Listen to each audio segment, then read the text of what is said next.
Subscribe कीजिए हमारा YouTube channel और बेल आइकन को प्रेस कीजिए लेटेस्ट नॉलेजेबल वीडियो सबसे पहले। बाकी हैं वो इस टॉपिक के फेवर में बोलेंगे, लेकिन उससे पहले एक छोटा सा ऐलान मैं कर दूं कि आप लोग इस सभा से विचलित ना हो। इस सभा में हमारी सांस्कृतिक समिति के विनम्र निवेदन पे कॉलेज ऑफ टीचर एजुकेशन के प्रधानाचार्य प्रोफेसर मोहम्मद फैज साहब ने सबके लिए मध्याह्न भोजन या ये कहिए कि वर्किंग लंच का इंतजाम किया है। हमारी ये सभा चलती रहेगी और पार्टिसिपेंट अपना पक्ष और विपक्ष में आपके सामने अपनी बातें रखेंगे। इसी बीच हम वर्किंग लंच भी लेंगे, उसके लिए हम थोड़ा सा एक ब्रेक करेंगे। इसके साथ मैं डाइस पे हमारे जो प्रतिभागी हैं मोहम्मद मंसूर आलम, उनको मैं आमंत्रित करता हूं कि वो आज के इस टॉपिक के पक्ष में अपनी बात रखें। ये मानव सिटी दरभंगा के एमएड के छात्र हैं मोहम्मद मंसूर आलम।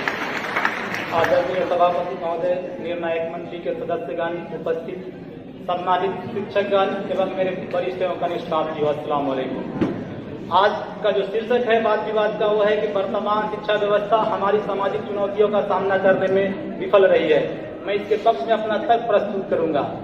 आज की जो वर्तमान शिक्षा व्यवस्था है वो सामाजिक समस्याओं का समाधान करने में विफल ही नहीं रही है, बल्कि इसको बढ़ाने में भी इसका बहुत महत्वपूर्ण योगदान रहा है। मैं इस तथ्य को भी आपके सामने स्थापित करूंगा। सबसे पहले मैं असमानता की बात करता हूं और देखता हूं कि असमानता कैसे फैल रही है। सबसे पहले समस्याओं को जड़ में जाने की जरूरत है। पूरे बात करने से कोई फायदा नहीं होने वाला है।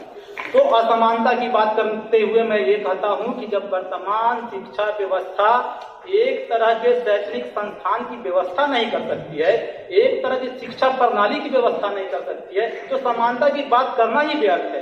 यहाँ पे समानता कभी नहीं आ सकता है और यही शैक्षणिक संस्थान समाज में समानता फैलाने का काम करता है। अगर भ्रष्टाचार को देखा जाए तो भ्रष्टाचार फैलाने में भी हमारी वर्तमान शिक्षा प्रणाली का बहुत ही योगदान रहा है।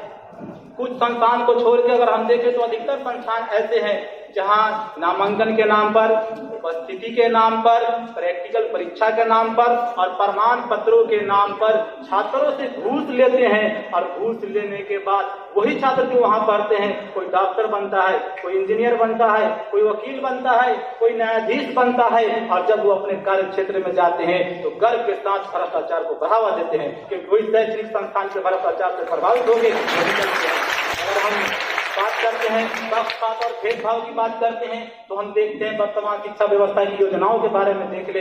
यहाँ पे बहुत सी योजनाएं चलाए जाने की बात की जा रही है, लेकिन आपने कभी देखा नहीं है कि आज भी बहुत से ऐसे विद्यालय हैं जहाँ पे बुनियादी सुविधाओं का काफी अभाव है। और मध्याह्न भोजन योजना को ले ले तो देखते हैं कि प्लानिंग कमीशन 2007 से 12 की एक रिपोर्ट है कि 10% ऐसे बच्चे हैं जो मध्याह्न भोजन नहीं करते हैं और ये कहते हैं ये शूद्रों का खाना है या छूतों का खाना है। वहां भी भेदभाव और छुआछूत की भावना बच्चों में बचपन से ही पलने लगती है और वही आगे जाकर समाज में करने लगते हैं। बात करें चोरी और झूठ की तो इसको भी बढ़ाने में वर्तमान शिक्षा व्यवस्था का बहुत महत्वपूर्ण योगदान रहा है, क्योंकि एक शिक्षक जो समय से नहीं आते हैं, डिग्री खरीद के नौकरी लेते हैं, समय से नहीं आते हैं, समय से वर्ग में नहीं जाते हैं, बच्चों को नहीं पढ़ाते हैं और इस तरह उनका पूरा सत्र समाप्त हो जाता है और जब परीक्षा आती है तो बच्चे को चोरी करने के लिए छूट दे देते हैं। और कई बार तो ऐसा देखा गया है उस चोरी में वो सम्मिलित भी हो जाते हैं तो बच्चे भी समझ जाते हैं कि शिक्षक कहते कुछ और है, करते कुछ और है और इनके कथनी और करने में काफी अंतर है और किताबों में लिखी बात सिर्फ किताबों तक ही सीमित है। बच्चे भी झूठ बोलते हैं और चोरी करने के आदी हो जाते हैं।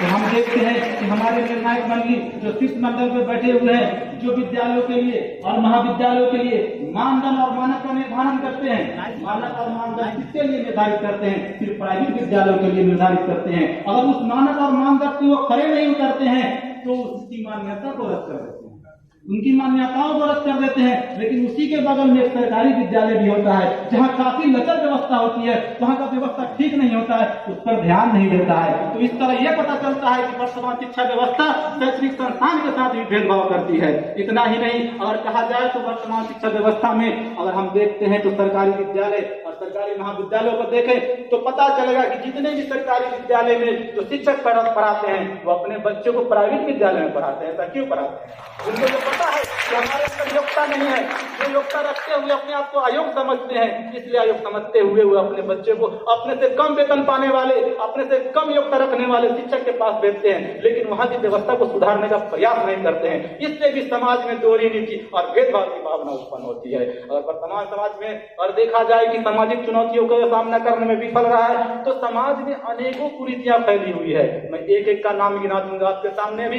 दहेज प्रथा, बलात्कार, भ्रूण हत्या, लिंगानुपात, भीड़ हत्या। अगर वर्तमान शिक्षा व्यवस्था सफल होती तो ये आंकड़े बढ़ते नहीं, ये आंकड़े कभी नहीं बढ़ते। अगर अभी देखा जाए, हम देखते हैं कि फोर्ब्स के सूची के अनुसार अगर भारत का स्थान है तो एशिया के भ्रष्ट देशों में सबसे पहला स्थान है। 74% साक्षरता दर लेके और भारत के 69% लोग भ्रष्ट हो गए हैं। यही वर्तमान शिक्षा व्यवस्था है।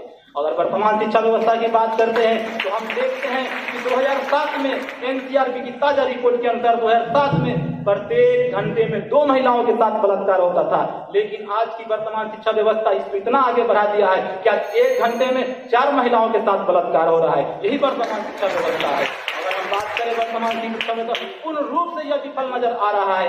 आज सिर्फ बहुत से इंजीनियरिंग मेडिकल कॉलेज की बाढ़ आ गई है, जहां डिग्री वितरण का केंद्र बन गया है, और वहां से डिग्री खरीद कर यही बच्चे सड़कों पे जूते फाड़ते हुए नजर आते हैं और महिलाओं से दहेज लेने के लोभ में ये घूमते हुए नजर आते हैं। इनके अंदर गुणवत्ता नहीं पाई जाती है। हद तो तब हो जाती है जब एक चपरासी पद के लिए एक पीएचडी होल्डर भी लाइन में खड़ा नजर आता है। तो हम ये कह सकते हैं कि हम अपना विचार प्रस्तुत कर सकते हैं। वर्तमान शिक्षा व्यवस्था पूर्ण रूप से असफल है और ये सिर्फ शिक्षितों का एक दम ढोने वाला निर्जीव मशीन बनकर रह गया है, जहां से लाखों की तादाद में दिशाहीन युवक को उगलता है, और यही दिशाहीन युवक समाज में बलात्कार, झूठ, रेप और न जाने बहुत से अनेक चुनौतियां पैदा करता है। यही दिशाहीन युवक है। धन्यवाद।